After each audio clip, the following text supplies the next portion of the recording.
ঘূৰি পেলাই আকৌ আমাৰ পাৰ্টি অফিচত আহিব বুলি আমি ৰেলীটো যাব দিলোঁ।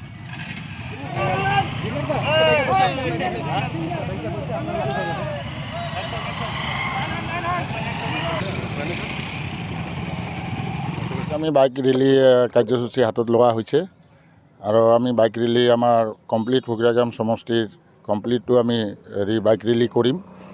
বাইক ৰেলী কৰাৰ উদ্দেশ্য এটাই আমাৰ যে আমি আগন্তুক যেটো ভোট হোৱাৰ কথা চলি আছে BTC ইলেকশ্যন, এইটো পিছুৱাই যাই আছে, একেৰ পৰা একে পিছুৱাই গৈ আছে। গতিকে এইটো ইলেকশ্যন অতি সোনকালে পাতিব লাগে বুলি আজি আমি বাইক ৰেলী ওলাইছোঁ।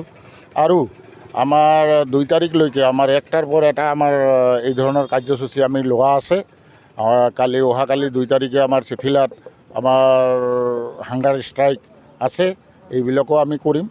কৰাৰ উদ্দেশ্য এটাই আমাৰ মানে ইলেকশ্যন পাতিব লাগে। ইলেকশ্যন নপতালৈকে আমি সুস্থৰে বহি নাথাকে। গতিকে আমি এই ধৰণৰ আন্দোলন কাৰ্যসূচী আমি গণতান্ত্ৰিক হিচাপত আমি চলাই থাকিম, কিন্তু ইলেকশ্যন নপতালৈকে। ইলেকশ্যন ৰাজ্যপালৰ শাসনৰ আগতীয়াকৈ আমাৰ ইলেকশ্যন পাতিব লাগে, এইটোই আমি হয়তো চৰকাৰৰ ওচৰত দাবী, কমিশ্যনাৰৰ ওচৰত দাবী।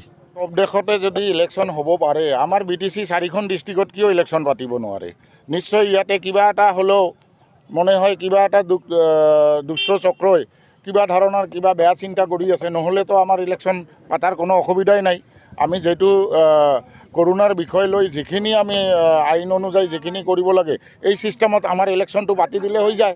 আমি আন্দোলন কাৰ্যসূচী আমি অফ কৰি দিম, কিন্তু ইলেকশ্যন নোহোৱালৈকে নপতালৈকে আমাৰ আন্দোলন চলি থাকিব।